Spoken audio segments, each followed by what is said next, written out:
Assalamulaikum everyone, welcome back to my channel. আজকের পর্বে আপনাদের সাথে খুবই সহজভাবে পারফেক্ট একটা রসগোল্লার রেসিপি শেয়ার করব। আজকের এই রসগোল্লাটা আমি বানিয়ে দেখাবো গুঁড়া দুধ দিয়ে। আশা করছি আমার আজকের এই রেসিপিটি আপনাদের কাছে ভালো লাগবে। ভালো লাগলে এবং আরও নতুন নতুন রেসিপি পেতে প্লিজ আমার চ্যানেলটি সাবস্ক্রাইব করবেন। মিষ্টির জন্য প্রথমে ছানাটা রেডি করতে হবে, আর ছানা বানানোর জন্য এখানে আমি আলাদা করে পানি আর ভিনেগারের একটা মিক্সচার তৈরি করে নিচ্ছি।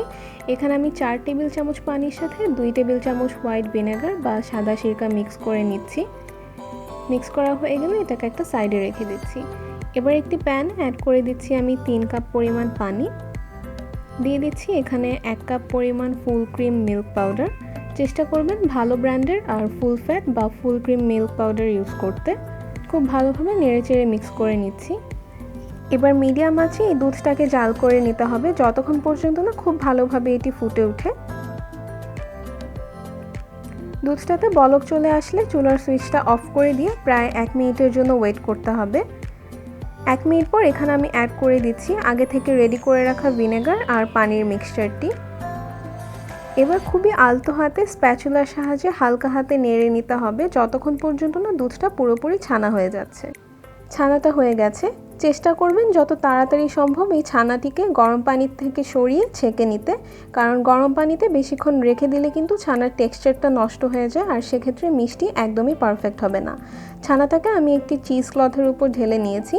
এবার প্রায় 4 কাপের মতো নর্মাল পানি অ্যাড করলাম, এতে করে ভিনেগারের সাওয়ারনেস থাকলে সেটা চলে যাবে। এবার খুব ভালোভাবে হাত দিয়ে স্কুইজ করে এই ছানার ভেতরের এক্সট্রা যে পানিটুকু আছে সেটা ঝরিয়ে নিতে হবে। এই স্টেপটা খুবই ইম্পর্ট্যান্ট। ছানার ভিতরে যদি পানি রয়ে যায় তাহলে কিন্তু মিষ্টি একদম পারফেক্ট হবে না, ফেটে যাবে অথবা দেখা যাবে শিরায় দেওয়ার পর মিষ্টিগুলো ছাড়া ছাড়া হয়ে যাচ্ছে। যতটুকু সম্ভব আমি হাত দিয়ে চেপে এক্সট্রা পানিটুকু বের করে নিয়েছি। এবার এই ছানাটিকে প্রায় আধা ঘন্টার জন্য একটা জায়গায় ঝুলিয়ে রাখবো যেন আরও এক্সট্রা পানি থাকলে সেটুকুও ঝরে যায়। প্রায় 30 মিনিট পর এই ছানাটিকে আমি একটা প্লেটে নিয়ে নিলাম। এবার এটাকে খুব ভালোভাবে সময় নিয়ে মথে নিতে হবে। ফাটল ছাড়া পারফেক্ট মিষ্টির জন্য অবশ্যই ছানাটাকে খুব ভালোভাবে স্মুথলি মথে নিতে হবে। ছানাটাকে আমি খুব ভালোভাবে মথে নিয়েছি, দেখতে পাচ্ছেন এটা অনেকটা স্মুথ হয়ে গেছে আগের চেয়ে। এবার এখানে আমি অ্যাড করে দিচ্ছি 1 চা চামচ পরিমাণ ময়দা। আপনারা চাইলে 1/2 চা চামচ সুজি আর 1/2 চা চামচ ময়দা এখানে ইউজ করতে পারেন। দিয়ে দিচ্ছি 1 চা চামচ পরিমাণ চিনি। এবার এই চিনি আর ময়দাটাকে খুব ভালোভাবে এই ছানার সাথে মিক্স করে আমি আরও প্রায় 4-5 মিনিটের জন্য ছানাটাকে খুব ভালোভাবে মথে নিব। ছানাটা আমি খুব ভালোভাবে মথে নিয়েছি। এবার যতগুলো মিষ্টি বানাবো ততগুলো অংশ আমি এখান থেকে আলাদা করে নিচ্ছি। আজকের রসগোল্লাগুলো আমি মোটামুটি একটু ছোট সাইজ করে বানাচ্ছি, তবে আপনারা চাইলে 8 পিসও করতে পারেন। এবার এভাবে সুন্দর করে একদম স্মুথ করে বল বানিয়ে নিতে হবে। দেখতে পাচ্ছেন আমার মিষ্টিগুলো অনেক স্মুথ হয়েছে, এতে কোনো ফাটল নেই, ঠিক এরকমই হতে হবে। এবার শিরা বানানোর জন্য চুলায় একটি প্যান বসিয়ে দিয়েছি আর এখানে অ্যাড করে দিচ্ছি 1 লিটার অর্থাৎ 4 কাপ পরিমাণ পানি। চিনি দিয়ে দিচ্ছি এখানে 1 কাপ পরিমাণ। রসগোল্লা তৈরির ক্ষেত্রে শিরাটা এরকম পাতলাই হবে, খুব বেশি ঘন করার প্রয়োজন নেই। এবার মিডিয়াম টু হাই হিটে এই শিরাটাকে আমি জাল করে নিব যতক্ষণ পর্যন্ত না এটা ফুটে ওঠে। শিরাটা ফুটে উঠলে এখানে আমি আগে থেকে বানানো মিষ্টিগুলো অ্যাড করে দিচ্ছি।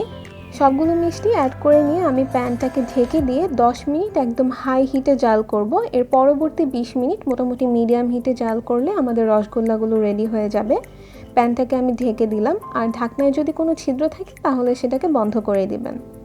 আর এই 30 মিনিটের মধ্যে আপনারা চাইলে 10 মিনিট পর পর প্যানের হ্যান্ডেলটা ধরে একটু নাড়িয়ে নিতে পারেন, তবে খুব বেশি জোরে নাড়াচাড়া করার প্রয়োজন নেই। 30 মিনিট পর আমি প্যানের ঢাকনাটা তুলে নিচ্ছি। দেখতে পাচ্ছেন আমার মিষ্টিগুলো কতটা পারফেক্ট হয়েছে। আমার চ্যানেলে রসগোল্লা নিয়ে আরও ডিটেইলড কিছু রেসিপি আছে, আপনারা চাইলে ওগুলো চেক করে নিতে পারেন, আমি লিঙ্ক ডেসক্রিপশন বক্সে দিয়ে দিব। আজকের রেসিপিটি ভালো লাগলে আমার ভিডিওটিতে লাইক, কমেন্ট অ্যান্ড শেয়ার করতে ভুলবেন না। আজকের ভিডিওটি দেখার জন্য আপনাদের সবাইকে অসংখ্য ধন্যবাদ। নেক্সট অন্য কোনো রেসিপি নিয়ে হাজির হব। টিল দেন সবাই খুব ভালো থাকবেন। আল্লাহ হাফেজ।